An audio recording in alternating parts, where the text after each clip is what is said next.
할렐루야. 우리 옆사람 뒷사람에게 인사합시다. 주님의 주시는 축복을 받으시길 원합니다. 시작. 주님의 주시는 축복을 받으시길 원합니다. 할렐루야. 새해 복 많이 받으라는 말씀은 하나님의 주시는 복을 받으라는 말씀으로 이해할 수 있기를 원합니다. 그래서 2023년이 여러분에게 축복의 원년이 될 수 있도록 기도할 수 있기를 축원합니다. 저도 어제 여러분들을 위해서 축복을 비록 축복하고 여러분들이 기도를 통해서 여러분들이 잘 되기를 소망하는 마음으로 간구했습니다. 왜 그렇게 우리가 잘 되기를 간구할까요?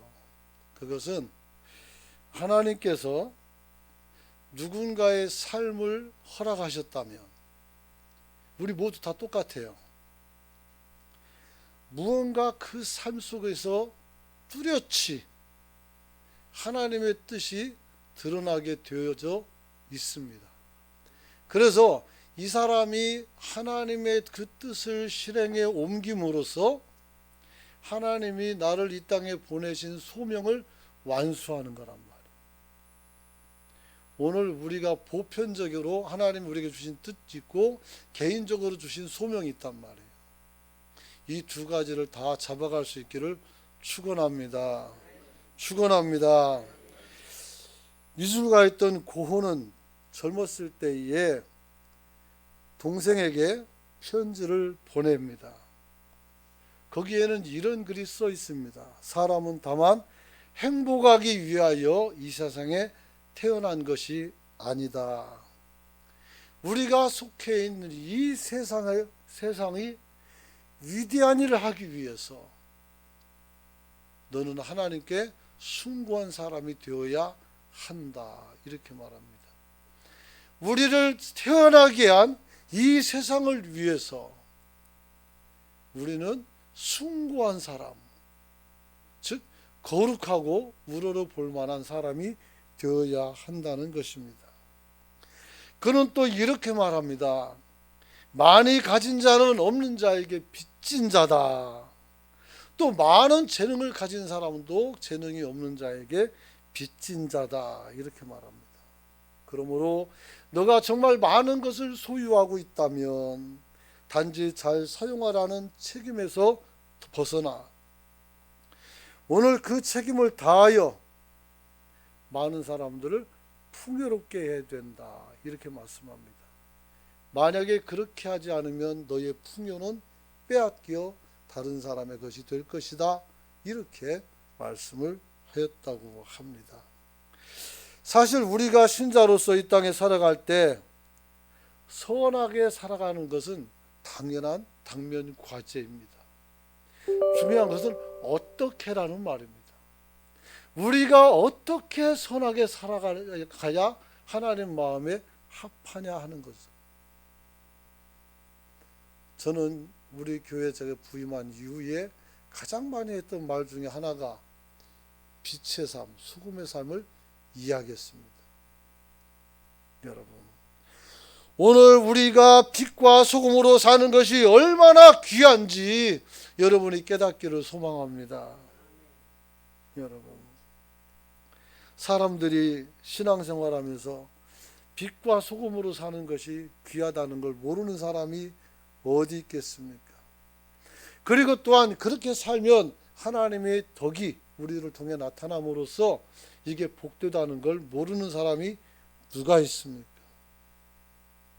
그러나 저는 오늘 빛이 되어 세상을 비추는 교회라는 제목을 통해서 단순히 그냥 막막하게 우리가 빛이 된다, 소금이 된다, 그것이 아니라 소금과 빛으로 사는 것이 2023년 우리에게 주신 소명으로 받아들고 1년 내내 여러분들이 빛을 발하는 성도가 되시길 축원합니다. 마딜은 소금이 아니라 세상의 부패를 지켜나가는, 개선해 나가는 그런 소금이 될 수 있기를 축원합니다. 뉴욕의 유니온 신학교의 신학교 교수이면서 세계적인 선교학의 권위자인 호켄다이크가 여러분이 아는 흩어지는 교회라는 책을 썼습니다. The Church Inside Out이라는 책을 썼어요. 그런데 그분은 이 책에서 이렇게 말합니다.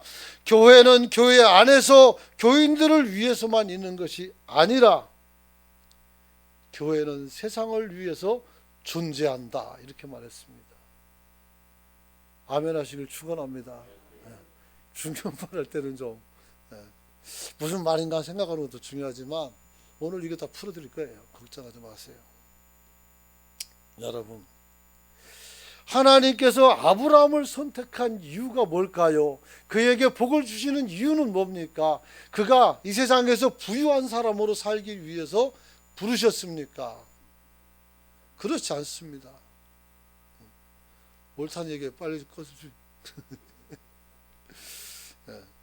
그래서 단순히 부자가 되기 위해서, 예쁜 여자랑 장가를 보내기 위해서가 아니었다는 것입니다. 하나님께서는 그를 불러서 그의 믿음을 통하여 한 민족을 선택하셨고 만들었고, 그 민족을 통해서 세상에 있는 모든 사람들에게 하나님의 백성이 어떠한 삶을 사는지를 나타내 보이기를 소원하셨습니다. 그래서 이스라엘 백성들은 하나님을 나의 하나님으로 섬기며 그들이 성스럽고 복되고 거룩하게 삶으로써 주변에 있는 많은 국가들로 하여금 하나님이 살아계시구나 하는 것을 깨닫게 해야 되는 거예요. 그게 바로 이스라엘 백성들의 빛의 삶이고 소금의 삶인 거예요. 오늘 호켄나이크가 우리에게 말한 것이 교회는 교회 안에는 교인들을 위해서 존재하는 것이 아니라 교회 밖에 있는 세상을 위해서 존재한다고 말씀하는 것이었습니다.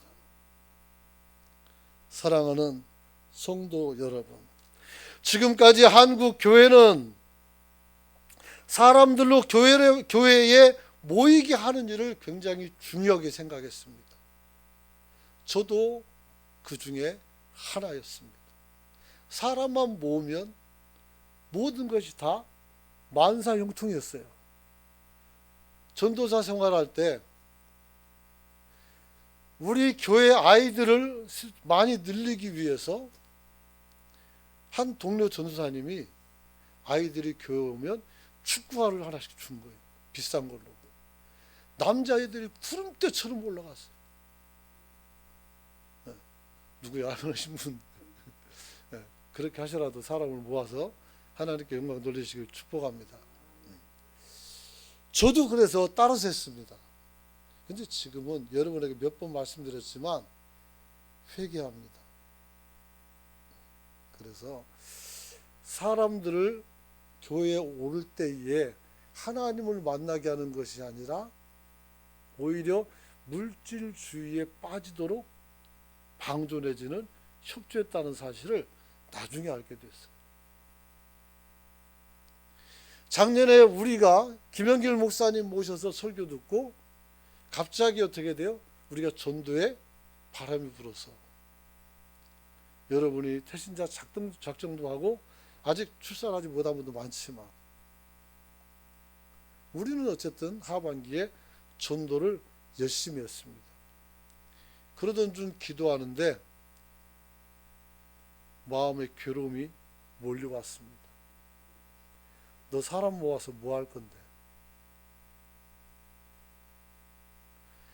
여기에 300명 모아서 1, 2, 3부 예배 드리면서 너 뭐 할 건데? 그 뒤를 생각을 안 했던 것 같아요. 물론 어떻게 가겠다는 여러 가지 생각은 있었어요. 교회에 사람을 데려다 놓고 그들이 여기서 복음을 통해서 구원받고 이들의 생명을 얻으며 이 땅에 살아갈 때에 빛과 소금의 역할을 감당해서 세상을 밝게 하면 되지 않겠느냐라는 생각을 했었습니다. 그렇게 기도했어요. 그런데 다른 소리가 들려왔습니다. 예전에 어느 목사님이 저에게 이렇게 말합니다. 성도들을 하나님보다 더 사랑하면 안 된다. 무슨 소리냐? 성도들을 사랑하는 게 당연한 거죠. 그랬더니 하는 말이, 네가 성도를 사랑하는 것이 영혼 때문이냐 밥 때문이냐? 네가 성도를 사랑하는 것이 그 영혼이 불쌍해서냐 너의 명예냐? 교회가 성장하면 제 값도 올라갑니다. 헌신 예배 불러가도 20만 원 주고 30만 원 주고, 부흥회 가도 3일 만에도 200만 원 줍니다. 나는 그것을 솔직히 생각하지 않았습니다.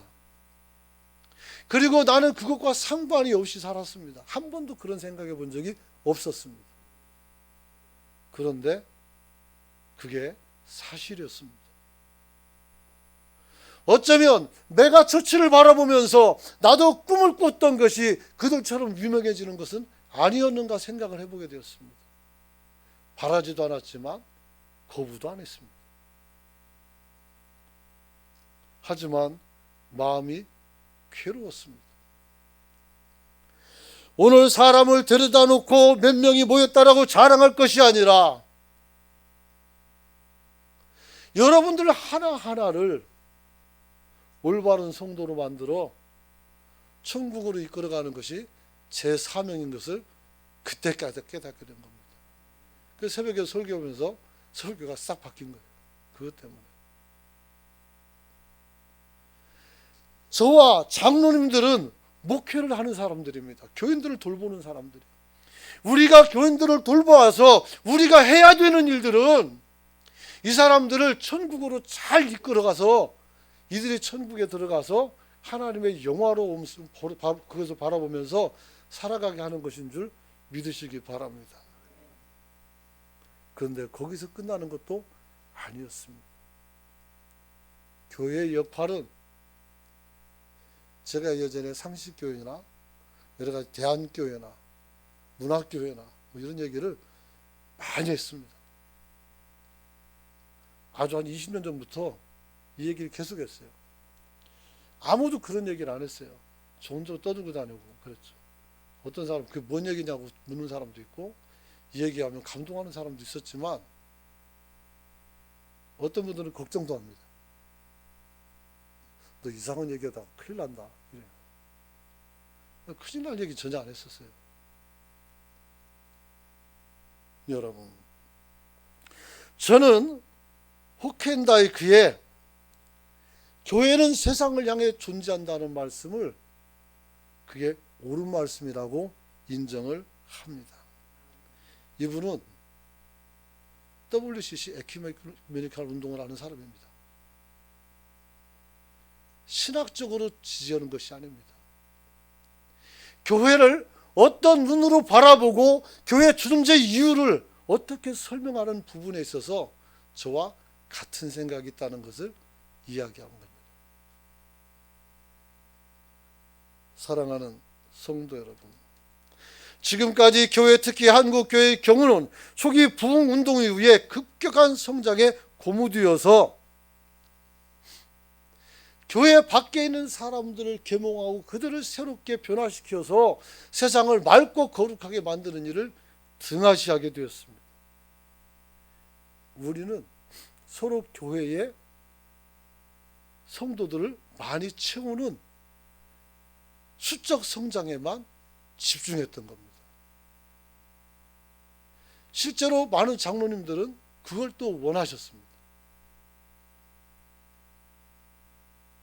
그거 많이 얻어서 장로님들이 뭐 하실 겁니까? 1000명 모이는 교회 장로라고 자랑하고 싶습니까? 나쁜 것도 아닙니다. 자랑할 수 있습니다. 그러나 말씀드린 대로 1000명이면 1000명, 10,000명이면 10,000명, 우리가 하나님 나라로 이들을 이끌고 갈 수 있는 능력이 있는지를 살펴봐야 됩니다. 우리가 그 일을 등한시하면 우리는 하나님 앞에서 부끄러운 삶을 살게 될 것입니다. 2023년 우리는 이 일을 이루는 한 해가 되시길 축원합니다. 여러분, 그래서 교회는 60년대 이후에 급격으로 성장해서 최대치로 올라갔을 때 전 국민의 4명당 1명이 교회를 다니는 그런 기적을 만들어냈습니다. 요즘 좀 떨어졌고 다시 부흥하기 시작합니다. 그런데 이렇게 많은 신도들이 과연 이 사회와 나라를 위해서 어떤 기여를 했는가를 생각한다면 두 가지 결론에 도달합니다. 하나, 자랑스러운 결론이 있고, 하나는 약간 부끄러운 결론이 있는 것입니다.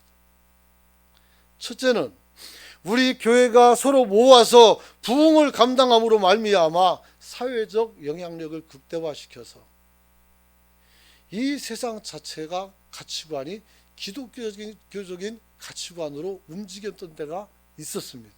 그때가 70년대와 80년대의 모습이었습니다. 그러나 흩어지는 교회로서의 변혁을 등한시한 대가로 우리는 1988년 올림픽을 기점으로 해서 교회는 하향세로 접어듭니다. 그리고 사람들에게 외면당했습니다. 그리고 청년들에게 외면을 당했습니다. 교회를 외면했던 첫 세대가 제 세대입니다. 대학 다니면서 교회는 무엇 하는 곳인가? 도대체 교회는 무슨 일을 하는가? 우리가 이렇게 아파하고 힘들어 가는데 교회는 도대체 왜 가만히 있는가? 왜 불의와 타협하고 거기에 협력하는가? 교회의 정의는 있는가? 과연 이 성전이 이 대한민국 사람들이 보기에도 거룩한 성전인가? 아니면 이기적인 사람들의 집단이었는가? 비판이 그때부터 시작이 됐습니다. 제가 대학에서 경험한 비판은 이거보다 수위가 훨씬 더 강했었습니다. 물론 지금은 이런 비판이 없어졌습니다. 그렇게 생각하는 청년도 없습니다. 여러분, 분명히 성경은 모기를 힘쓰고 말씀을 가르치고 배우고 성도의 교제를 하라고 말씀드렸습니다. 우리가 함께 모여 기도하고 은혜를 나누며 예배를 통해서 하나님을 만날 수 있습니다.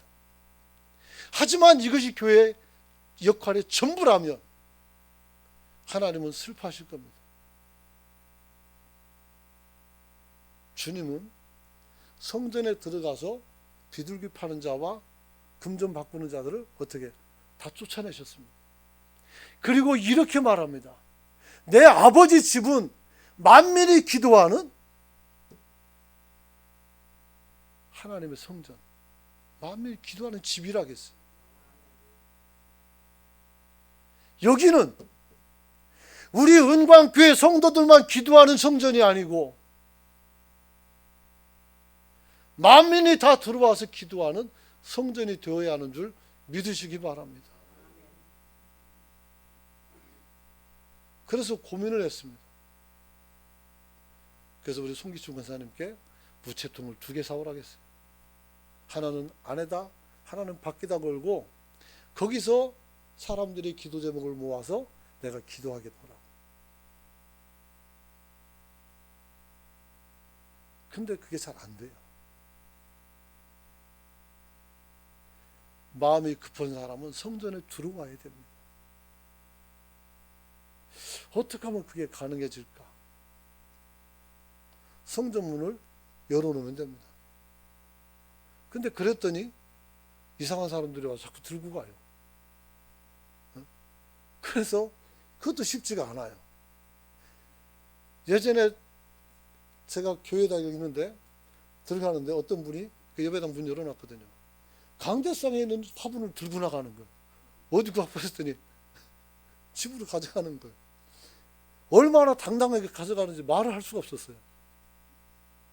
무슨 말을 어떻게 할지 모르겠더라고요. 고민이 많이 됩니다. 어떻게 해야 될까?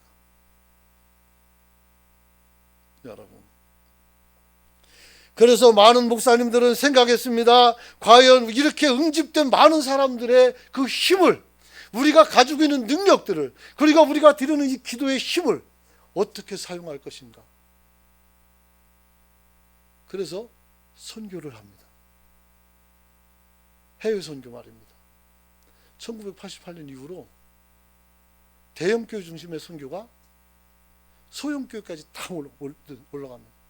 그래서 어떤 교회는 모든 재정을 전부 다 선교에만 투자하는 교회가 있어요. 전라도에 깡통교회가 하죠. 사람들은 교회에 모여서 그저 우리끼리 복닥복닥 하다가 이제는 우리가 탈출구를 찾아가며 우리가 어떻게 세상을 변화시킬 것인가를 생각하는 사람들이 늘어났습니다. 그리고 그들이 그런 선교하는 교회를 만들었습니다. 제가 아는 부산에는 교회도 선교를 정말 열심히 합니다. 1인당 300만 원, 400만 원씩 해가지고 유럽으로 선교 여행을 갑니다. 1년에 4차례씩. 우리보다 잘 살지 않습니다. 이 사람들은 생각하는 것입니다. 우리가 여기 모여서 우리끼리 먹고 마시기 위해서 존재하는 것이 아니라 우리는 세상을 변화시켜야 되겠다.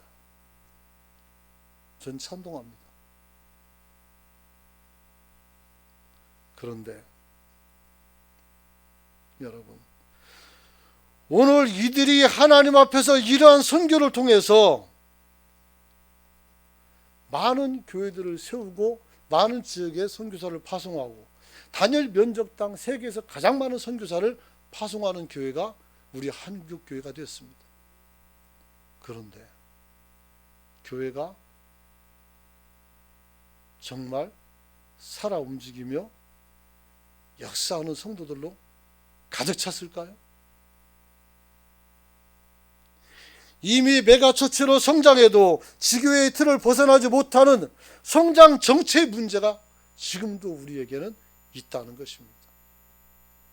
저는 이것을 근본적으로 해소하는 것이 올 한해 목표입니다.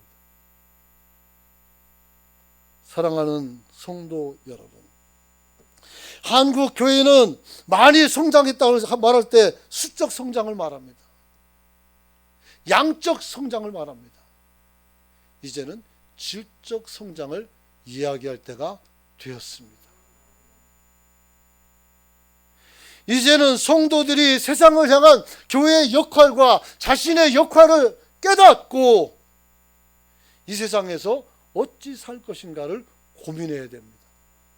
저는 그래서 오랫도록 이 일을 위해서 고민하고 기도했습니다. 그냥 어제 오늘 일이 아니라 신학교 다닐 때부터 계속 저는 이 문제에 대해서 문제를 제기하고 있었습니다. 여러분, 이제 우리는 매각교회로 성장해도 지교의 틀을 벗어나지 못하는 성장 정체의 문제를 해소할 수 있어야 합니다. 할렐루야. 교회의 부흥은 단순히 수적 우세를 점유하는 것이 아닙니다. 진정한 교인들의 신앙 성장을 어떻게 통해서 정체된 자신의 신앙을 발전시켜 나가야 되는 줄로 깨닫기를 축원합니다. 그냥 잊지 마십시오. 여러분이 노력을 해야 됩니다. 책을 읽고 외국을 바라보시기 바랍니다. 여행도 가십시오.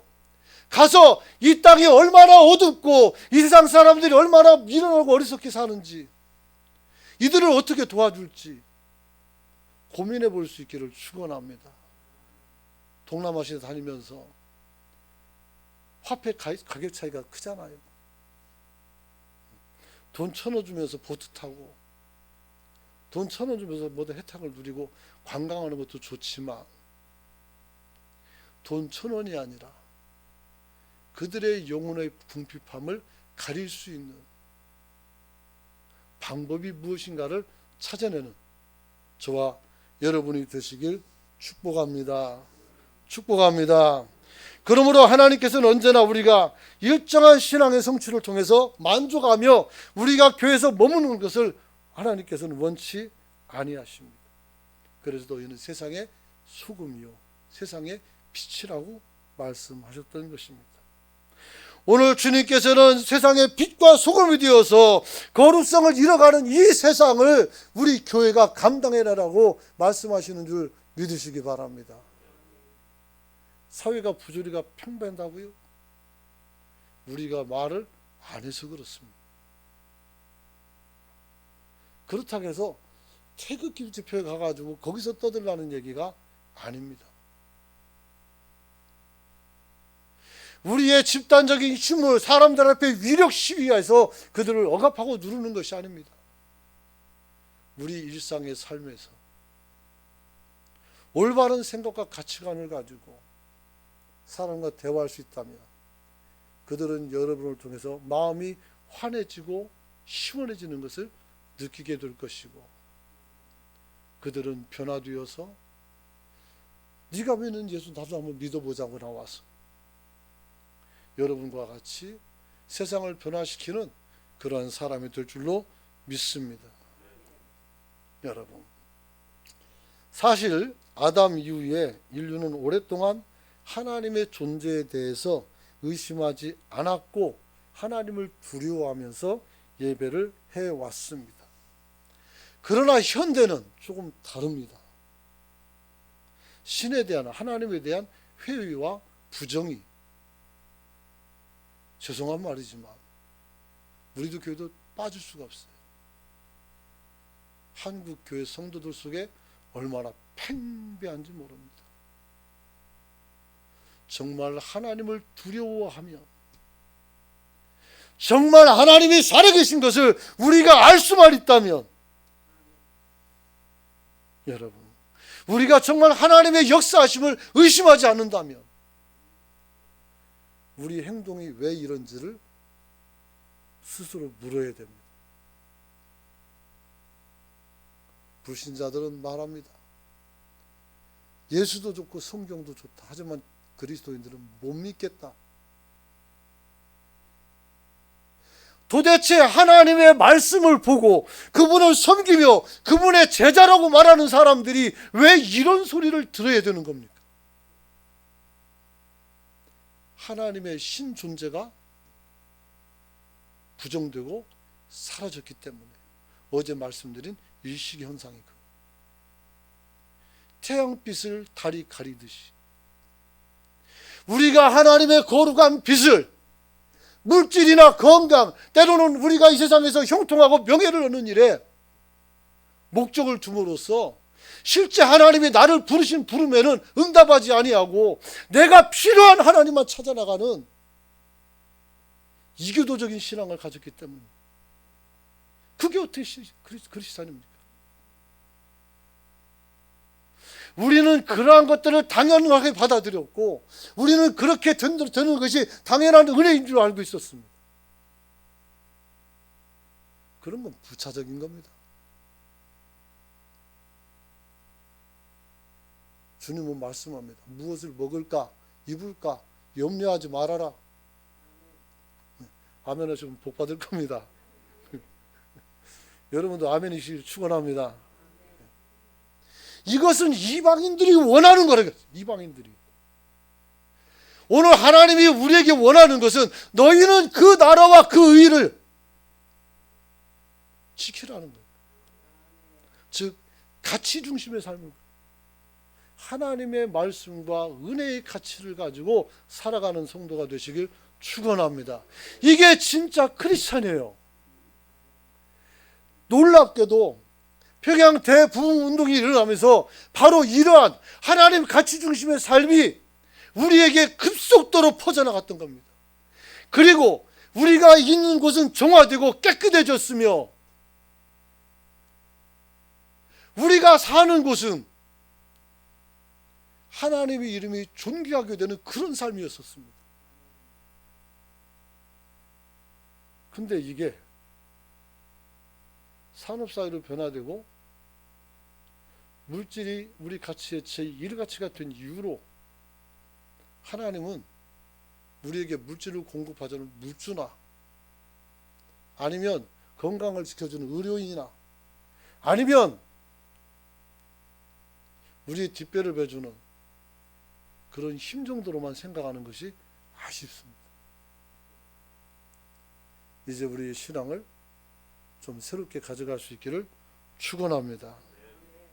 여러분, 아담과 노아에게 나타난 하나님, 그리고 아브라함과 이삭과 야곱에게 나타난 하나님, 그리고 모세에게 나타나서 그 이름 여호와를 가르쳐 주신 하나님은 누구입니까? 심지어 며칠 전에 크리스마스를 보냈지만 이 땅에 인카네이션 하셔서 사람의 옷을 입고 오신 예수는 도대체 무엇 때문에 오셨습니까? 하늘에는 영광, 땅에는 평화라겠습니다. 이게 주님이 오신 목적이에요. 우리가 가는 곳에 평화가 있어야 됩니다. 우리가 가는 곳에 갈등이 사라져야 됩니다. 우리가 가는 곳에 하나님의 영광이 드러나야 됩니다. 어쩌면 이렇게 못 살 수도 있습니다. 이렇게 살면 이 세상에서 살 수가 없을 수 있을 수도 있습니다. 그러나 신자는 실패를 두려워하지 않습니다. 핍박도 억압도 두려워하지 않습니다. 그들이 힘이 있어 우리를 잡아 죽인다 할지라도 우리는 멈추지 않습니다. 할렐루야. 그 청교도 얘기를 기억하시기 바랍니다. 영국의 성공회에서 메리 여왕이 들어섰는데 이분이 역사에서 피의 메리라고 해요. 왜? 사람을 너무 많이 죽여서. 누굴 죽였습니까? 개신교인들. 이들을 잡아서 많이 죽였어요. 심지어는 이 사람들이 어떤 핍박에도 굴하지 않으니까 그 북쪽 지역에 얼음이 잔뜩 있는 곳에 감옥을 만들어요. 높이는, 감옥 담 높이는 우리 어깨 정도 높이로, 어깨 정도 높이로 세워놓고 문도 없습니다. 다 열어놔요. 그 사람을 가둬놓고 이렇게 말합니다. 너네가 이곳을 벗어나는 것은 배교력이겠다. 그래서 니네들 그냥 집으로 가라. 아무도 안 가요. 아무도 안 가고 거기서 죽어요. 어떻게 그럴 수가 있을까요? 그 사람들은 삶의 연민이 없을까요? 그 사람들은 돌봐야 될 가족이 없었을까요?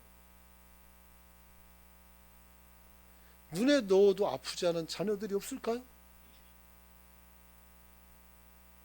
자신의 신념을 지키기 위해서, 믿음을 지키기 위해서 그 누구와도 타협하지 않은 인간들이 있었단 말이에요.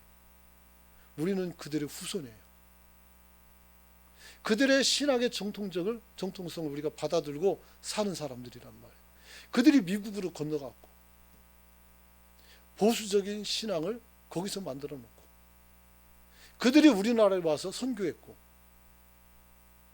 우리는 그들의 신앙을 어떻게 돼요? 그대로 받아들인 사람들이었어요. 뭐가 문제일까요? 여러분, 다시 말하면, 쉽게 말하면 하나님의 부르심에 소명으로 응답하는 사람들보다 하나님 그 자체를 생활의 동반자로 내지는 쉽게 말하면 친구나 심한 경우에 자신을 위한 수호신 정도로 하나님을 생각하고 우리가 찾기 때문에 그래요. 우리가 하나님을 찾아야 되겠지만 하나님이 내게 먼저 찾아오셨음을 기억하십시오. 그리고 하나님이 나를 왜 불렀는지를 여러분들이 음성으로 들을 수 있기를 축원합니다. 오늘 제가 그걸 말씀드린 겁니다. 그리고 나의 수호신이 아니라 내가 드러나고 내가 그분을 사람들에게 소개하여 나와 같이 영원히 구원받고 어떤 상황에서도 흔들리지 않은 신념과 믿음을 가지고 하나님의 자녀로 살아가는 인생들을 보여드릴 수 있기를 축원합니다.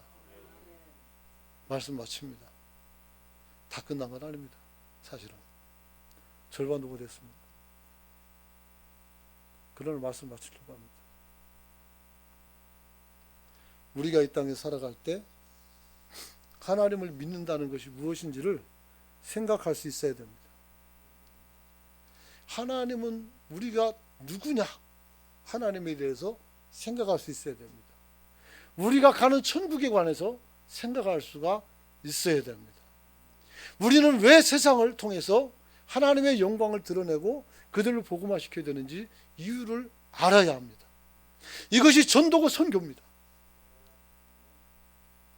우리가 이 일을 알게 되면 우리는 우리 전도 활동을 나태하게 할 수가 없습니다. 저는 정말 큰 은혜가 있었습니다. 작년에. 그러지 않아도 전도를 하며 전도에 관해서 새로운 생각들이 생겨나서 여러 가지를 고민하던 차에 우리 총회장님이, 우리 교단 총회장님이 다른 목사님들 아무도 안 하던, 여지까지 우리 한국교회 역사 속에서 아무도 안 하던 짓을 했어요. 그게 뭐냐면 교회를 어떻게 돌볼 건가, 누구 어떻게 가서 분쟁을 말릴 건가, 이게 아니고 우리 교단에 있는 많은 교회들이 1000교회 이상이 전도하는 교회로 만들어지길 원했고, 10만 셀이라고 하던데 한 사람을 전도하여 그 대상으로 삼은 그 한 셀이에요. 그래서 10만 명을 작정해서 전도하는 한국교회를 만들기를 원하셨단 말이에요. 그래서 총회장님이 그 많은 돈을 써가면서 우리가 함께 전도하는 살롬 축복 전도를 우리에게 가르쳐 줬어요. 1월 29일 날 발대식을 합니다. 그리고 우리가 7번, 8번 찾아가서 전도하고, 그건 총동원 주출하지만 저는 총동원 주출 안 하고 계속해서 어떻게 찾아가고 전도하고 그 사람들을 축복하고, 그 사람들이 이 세상에서 얼마나 귀중하고 어떤 역할을 해야 되는지를 여러분들이 가르쳐 줌으로써 그들이 교회로 스스로 올 수 있도록 우리가 길을 열어주기를 원합니다. 오늘 제가 설교한 내용들을 그대로 이루어주기 위해서 노력하고 애쓰게 됩니다. 여러분, 그러지 않아도 어떻게 시작해야 될까? 근데 총회에서 시작을 시켜주니 얼마나 감사한지 몰라요. 여러분, 목사님들이 2,500명이 처음 가서 교육을 받았어요. 2,000명이 넘게. 그렇게 많은 사람이 올 줄 몰라가지고 계산을 못했어요. 차도 불편하고 막 얼마나 힘들었는지 몰라요. 그 다음에 수련을 하는데, 교육을 하는데, 그때도 한 2,500명 정도 목회자와 사모님들, 또 평신도도 온 사람들이 있었어요. 그들이 2박 3일 동안 정말 그 강당 속에서 있으면 숨이 콕 막혀요. 어지럽고 집에 나가지도 않고 끝까지 강의를 들으면서 영혼에 대한 열정을 불태우는 걸 봤어요. 여러분, 단순히 교회를 채우기 위해서가 아니라 우리의 전도 대상자들이 우리의 이야기를 들음으로써 인생이 바꿔지고 가치관이 바꿔지기 위해서 우리는 우리의 복음을 들고 나가 가르치고 변화시키는 성도가 되시길 축원합니다.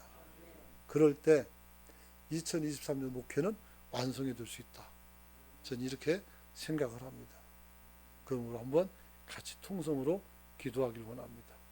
오늘 말씀을 통해서 우리 교회 존재 이유가 우리가 모여서 우리끼리 맛있는 거 먹고 우리끼리 재밌게 교제하고 그것도 있지만 세상을 향한 사명이 있었다는 것을 오늘 자각하고, 하나님 이제 우리를 이끌어 주십시오. 그래서 우리가 우리 은광교 주변에 있는 사람들과 늘 기도하듯이 연제구와 그리고 부산광역시와 경남과 대한민국과 세계에 영향을 주는 우리 은광교가 되기 위해서 여러분이 통성으로 주의치고 기도할 수 있길 원합니다. 기도합니다.